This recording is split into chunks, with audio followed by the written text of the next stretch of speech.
देखिए, हम बात करेंगे मैकेनिकल प्रॉपर्टीज़ ऑफ सॉलिड्स, ये चैप्टर है।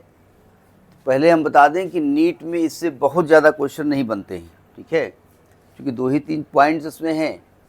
अब चूँकि एक एक नंबर की तो मारा मारी है। अभी तो देखो 720 में 720 नंबर लाने के बाद भी एम्स में एडमिशन नहीं मिल रहा है, ठीक है। 40-40 लाख रुपया ले करके दे करके वो एग्ज़ाम के पेपर हटाए गए हैं और गवर्नमेंट कहती नहीं भाई कुछ दिया विया नहीं गया, वो सब ठीक है, जाओ जो बुझो।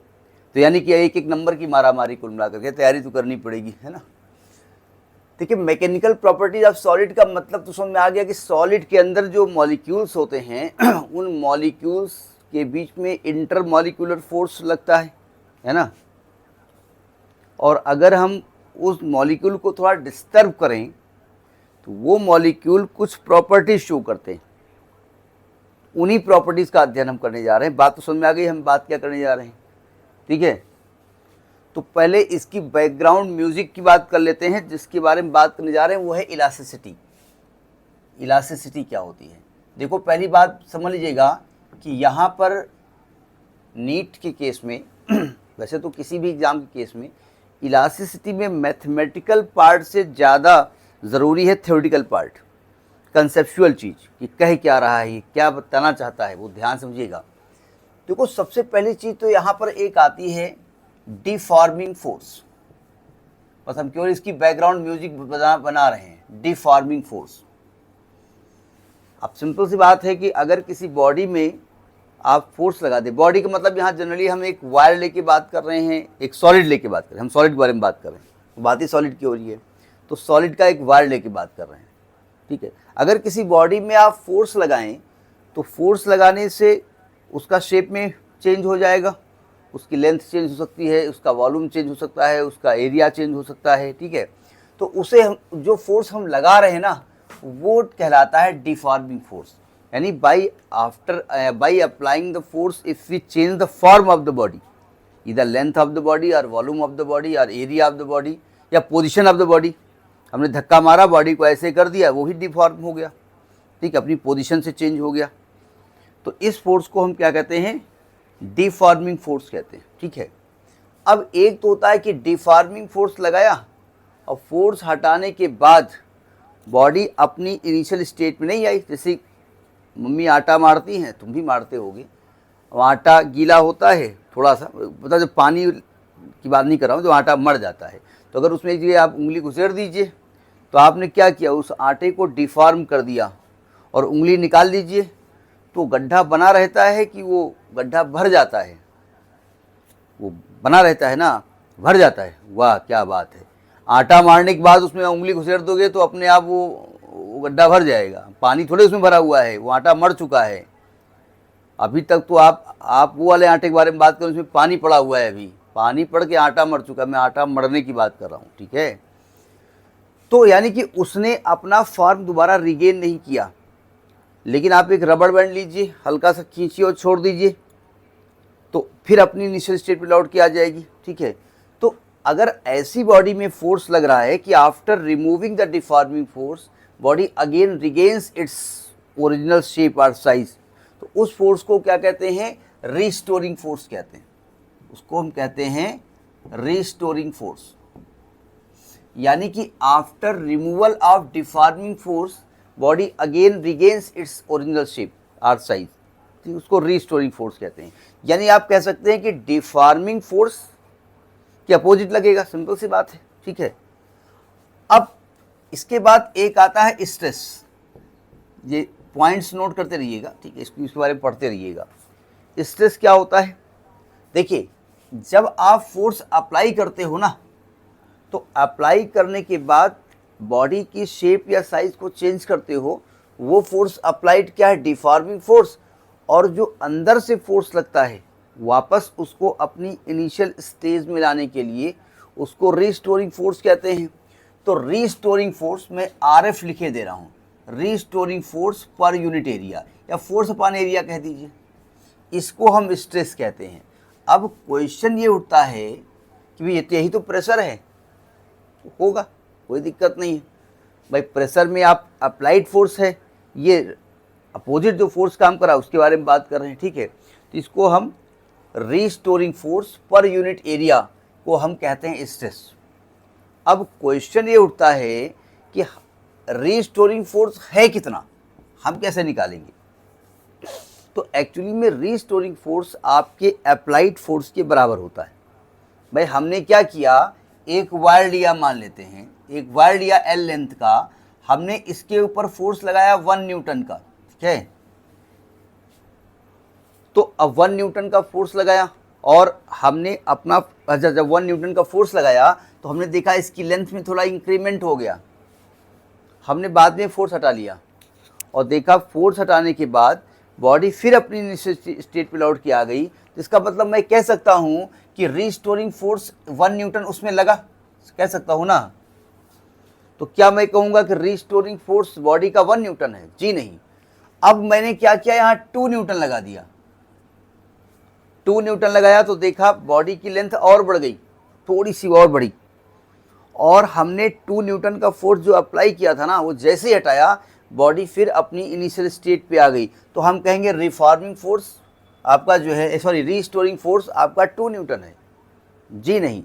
हमने 3 न्यूटन लगाया तो हमने देखा बॉडी फिर अपनी इनिशियल स्टेट पे लौट जाती है, तो रीस्टोरिंग फोर्स 3 न्यूटन है। हमने 3 से थोड़ा सा आगे बढ़ाया, 3.1 लगाया, तो देखा 3.1 लगाने पर बॉडी वापस तो लौटती है लेकिन उसकी लेंथ में या उसकी शेप में थोड़ा बहुत चेंज बना रह जाता है, ठीक है। तो हम समझ गए कि 3.1 लगाने पर बॉडी 100% अपनी इनिशियल स्टेट पे लौट के नहीं जा रही है। तो मैं कह सकता हूँ कि 3 न्यूटन तक फोर्स लगाने पर बॉडी अपनी इनिशियल स्टेट पे लौट जाती है। इसी को कहते हैं लिमिट ऑफ इलास्टिसिटी, ठीक है। तो रीस्टोरिंग फोर्स एक्चुअली जो आप निकालोगे ना, वो अप्लाइड फोर्स के बराबर ही होगा। वो जो रीस्टोरिंग फोर्स लगाएंगे वो अप्लाइड फोर्स के बराबर होगा, पहली चीज़, ठीक है। दूसरी चीज़, हम यहाँ पर जो भी बात करेंगे वो तभी बात करेंगे कि बॉडी में इलास्टिसिटी की प्रॉपर्टी मेंटेन रहे, ठीक है। भाई आपसे कहा गया, आप गए, आपने मान लिया मोजे खरीदने हैं आपको दुकान पे, तो आप क्या करते हैं, आप उससे यही पूछ कहते हैं भैया इसकी इलास्टिक सही है कि नहीं, यही कहते हैं ना। उसने हाँ बहुत अच्छी है, आपने ऐसे मोजा पकड़ा वैसे पूरी ताकत लगा दिया, तड़तड़ टूट गया, तो आप क्या कहोगे दुकानदार से, अच्छी तो नहीं है, जूतियाँ बना रहे हो, क्यों, यही कहोगे ना। तो वो कहेगा भैया आप फोर्स उतना लगाओ ना कि इसकी इलास्टिक प्रॉपर्टी मेंटेन रहे। भाई बॉडी की इलास्टिक प्रॉपर्टी है, वो रीजन जो भी हो सकता है, हमने यहाँ पर उंगली लगाई हटाई फिर अपनी इनिशियल स्टेट पे आ गया, फिर लगाई फिर हटाई, आपने कहा देखो मेरी बॉडी में इलास्टिसिटी है, नहीं, वो रीजन कोई भी हो सकता है। आपने क्या, ठीक है, आपने पता इतना उंगली घुसेड़ दी, पूरा गाले फाड़ डाला हमारा, बोले कहाँ इलास्टिक लिमिट है। तो आप लिमिट ऑफ इलास्टिसिटी के अंदर बात करेंगे ना। तो restoring force per unit area को हम क्या कहते हैं, स्ट्रेस। जब भी कोई फार्मूला आए तो कृपया उसके यूनिट और उसकी डायमेंशन पे जरूर ध्यान रखिएगा, ठीक है, चाहे जो फार्मूला आपके सामने से गुजरे। हाँ, डायमेंशन लिखेंगे तो आप F का हो जाएगा ml T इनवर्स 2 और एरिया का हो जाएगा L स्क्वायर, तो ml इनवर्स T इनवर्स 2। कभी कभी वो क्या करते हैं, वो कहेंगे कि प्रेशर की डायमेंशन ये है, वो और कौन सी क्वांटिटी है जिसकी सेम डायमेंशन है जो प्रेशर के पास है। तो ये भी देख लेना कि सिमिलर जो है डायमेंशन किसके पास होती है, ठीक है, ये ध्यान रखिएगा। तो ये तो स्ट्रेस हो गया। अब आता है स्ट्रेन। स्ट्रेन क्या होता है, अगर आपने कोई वायर लिया और वायर की लंबाई में चेंज किया, मतलब वायर का इनिशियल लेंथ L थी और आपने उसकी लेंथ में चेंज किया डेल्टा L का, तो change in length upon initial length, जो ये रेशियो होता है उसी को स्ट्रेन कहेंगे। यानी कि आप कहेंगे ratio of the change in shape to the original shape, ठीक है।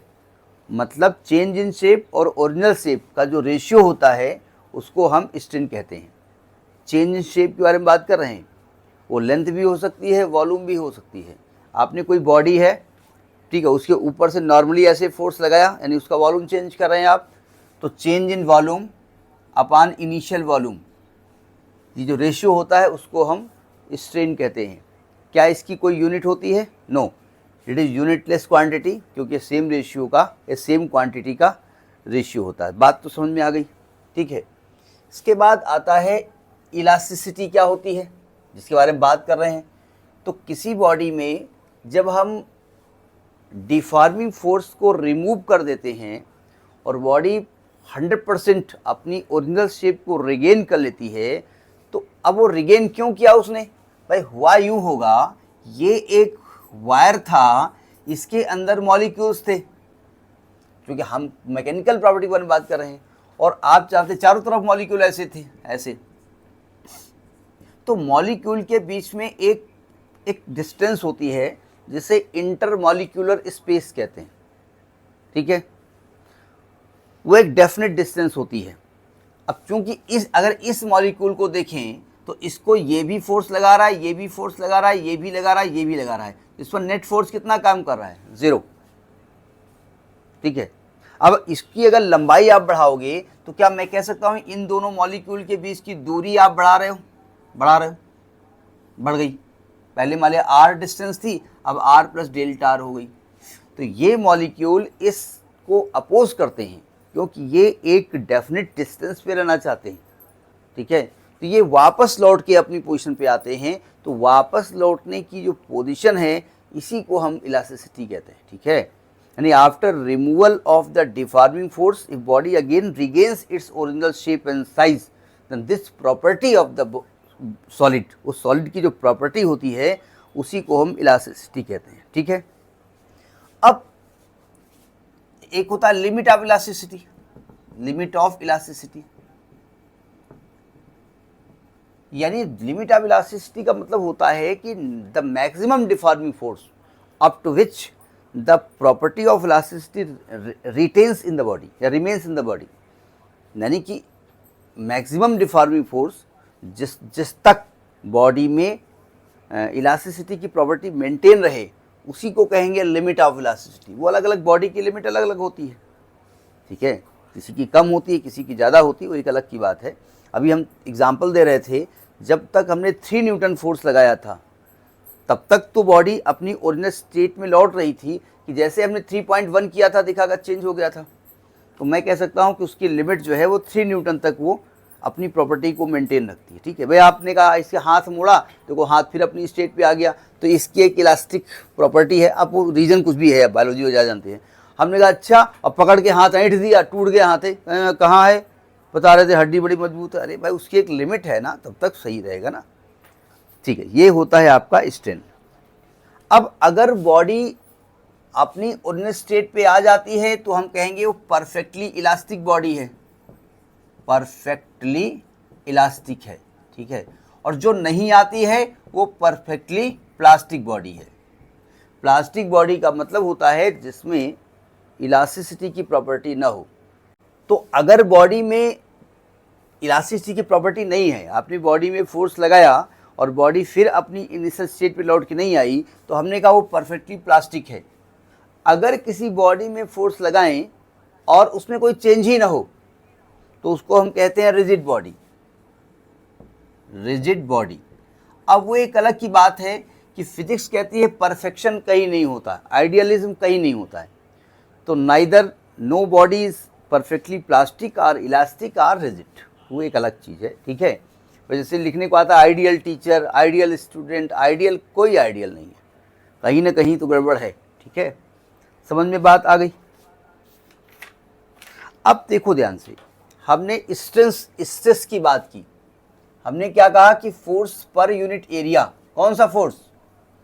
रिस्टोरिंग फोर्स, उसको हम स्ट्रेस कहते हैं। तो अब फोर्स लगा करके बॉडी की लंबाई भी आप चेंज कर सकते हो, ठीक है। तो उस अगर हम कहें स्ट्रेस कितने टाइप का होता है, टाइप्स ऑफ स्ट्रेस, तो अगर आप बॉडी में फोर्स लगाएं और लगा के उसकी लेंथ में चेंज कर रहे हैं, तो उसको कहेंगे आप लॉन्गिट्यूडनल स्ट्रेस। लॉन्गिट्यूडिनल स्ट्रेस, एक तो ये स्ट्रेस होता है, ठीक है। यानी इसमें आप चेंज क्या किसमें कर रहे हैं? बॉडी की लेंथ में चेंज कर रहे हैं। अब देखो लेंथ में दो तरीके चेंज हो सकता है। एक वायर में फोर्स लगा के खींच दो, लंबाई बढ़ गई, और एक उसको दबा दो तो लंबाई कम हो गई, कंप्रेस भी हो गई, ठीक है। तो इसमें दोनों केस में लॉन्गिट्यूडनल यूज़ करेगा।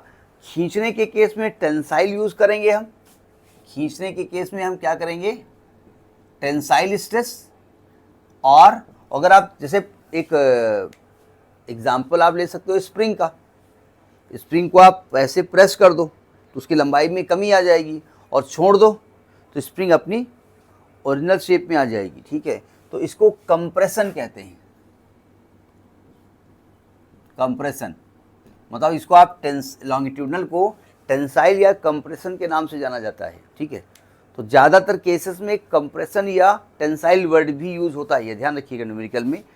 अच्छा, दूसरा होता है कि भाई आपने फोर्स लगाया, मान लेते हैं जैसे आप पेड़ा जानते हो, नहीं मैं एक यही एग्जांपल दे रहा था, हमारा एक स्टूडेंट था दिल्ली का, तो उसको पेड़ा नहीं मालूम था, तो खोया नहीं शायद मालूम, खोया हमको याद नहीं है, पेड़ा तो नहीं मालूम था। तो आप उसको कैसे बनाते हो पेड़े को। अब देखिए, जैसे आपने कोई बॉडी ली और बॉडी पे नॉर्मल फोर्स आपने लगाया, तो नॉर्मल फोर्स लगाओ कि उसका वॉल्यूम चेंज होगा, ठीक है। जैसे अभी अभी एग्जांपल दिया पेड़ा का, तो क्या करते हैं आप भाई, उससे खोया होता है, उसको आप चाशनी में बनाते हैं और उसको गीला होता है ना, और गीले होने के बाद आपने उसको दबाया तो उसका वॉल्यूम चेंज किया। तो अगर आपने नॉर्मली किसी बॉडी पे फोर्स लगाया तो इसमें जो स्ट्रेस क्रिएट होता है उसको हम नॉर्मल स्ट्रेस कहते हैं, उसको हम क्या कहते हैं, नॉर्मल स्ट्रेस कहते हैं, ठीक है, या वॉल्यूम स्ट्रेस कहते हैं, वॉल्यूमेट्रिक भी लिखा होता है, वॉल्यूम स्ट्रेस कहते हैं, ठीक है। या जो थोड़ा स्टैंडर्ड भाषा है वो कहते हैं इसको हाइड्रोस्टैटिक, हाइड्रोस्टैटिक स्ट्रेस, ठीक है।